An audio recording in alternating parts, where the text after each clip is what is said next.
দেখতে পাচ্ছেন সোশ্যাল মিডিয়াতে সব মাজারে গিয়ে, কবরে গিয়ে, বট গাছের তলায়, আম গাছের তলায় সিজদা দিচ্ছে মানুষ, দেখতে পাচ্ছেন?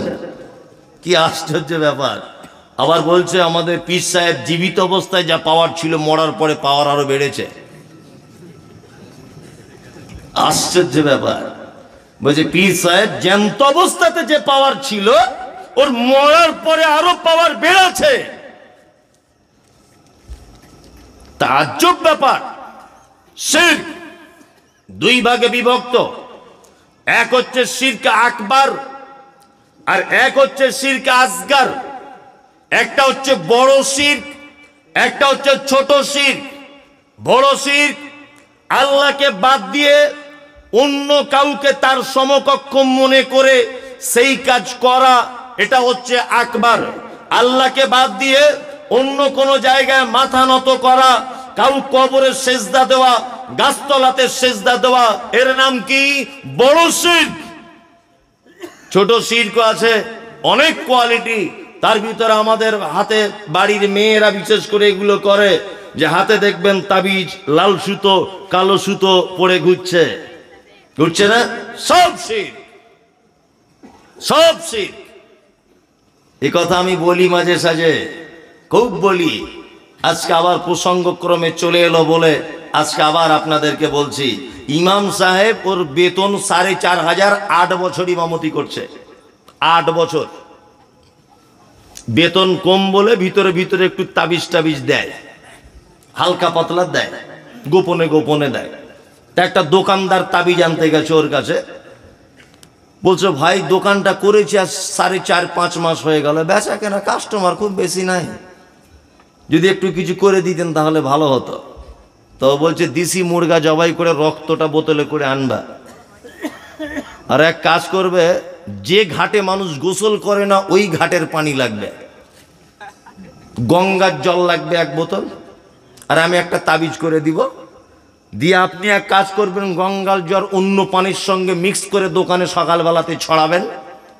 আর রক্ত দিয়ে যে তাবিজটা লিখবে এটা তো খুব ইম্পর্টেন্ট ব্যাপার, এটা আপনি এক কাজ করবেন ক্যাশ বাক্সের ভিতরে রাখবেন, আর আমি যেটা লিখে দিব ওটা পাল্লার তলে আঠা দিয়ে চিটিয়ে দেবেন, দেখবেন কাস্টমার কি বলে। ও বাড়ি চলে এলো, ইমাম সাহেব বেশ মাথায় ফুঁক দিয়ে 500 টাকা ঝেড়ে নিয়েছে। ভালো করে বোঝার চেষ্টা করুন। আচ্ছা বলুন তো, ওর যদি রক্ত দিয়ে তাবিজ দেওয়া, ওর যদি লেখা তাবিজ দেওয়া, এর যদি দোকানে যদি বেচা কেনা বাড়ে, ও কেন 4,500 টাকা আজকে 10 বছর ইমামতি করছে? হ্যাঁ, ও তো একটু মসজিদের কমিটিকে তাবিজ করে কিছু বেতন বাড়িয়ে নিতে পারে, পারে কি পারে না? শিরক মারাত্মক বড় পাপ।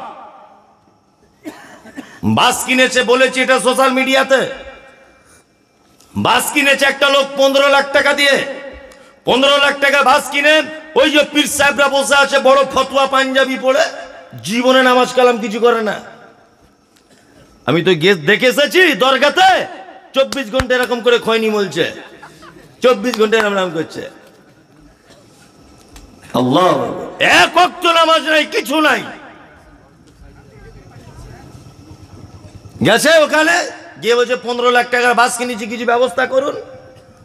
পীর সাহেব দেখছে বেশ ভালো একটা বড় কাস্টমার পেয়েছি, তখন বলছে হুজুর তাবিজ কেমন দাম পড়বে? বলছে লকডাউনের পর থেকে তো রেট বেড়ে গেছে, 10,000 টাকা মোটামুটি লাগবে। তো হুজুর তাহলে তাবিজে কাজ কি হবে? বলছে যে ড্রাইভার চালাবে ওর পাছার তলায় রেখে দেবে তাবিজটা, দেখবে তোমার বাস যখন বহরমপুর রোডে চলবে সব বাস ফাঁকা হয়ে যাবে, তোমার বাসে দেখবে প্যাসেঞ্জার বাদুরের মতো ঝুলছে।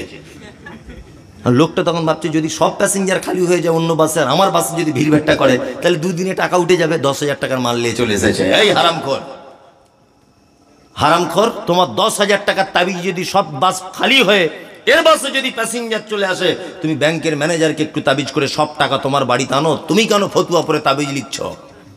হ্যাঁ, বিজ্ঞানের যুগে এই সমস্ত জিনিস চলে? চলে বলুন? শিরক মারাত্মক বড় পাপ। কত বড় পাপ, আল্লাহ কত রেগে যায়। আপনাকে এবার একটা কথা যুক্তি দিয়ে বলছি, বোঝার চেষ্টা করুন।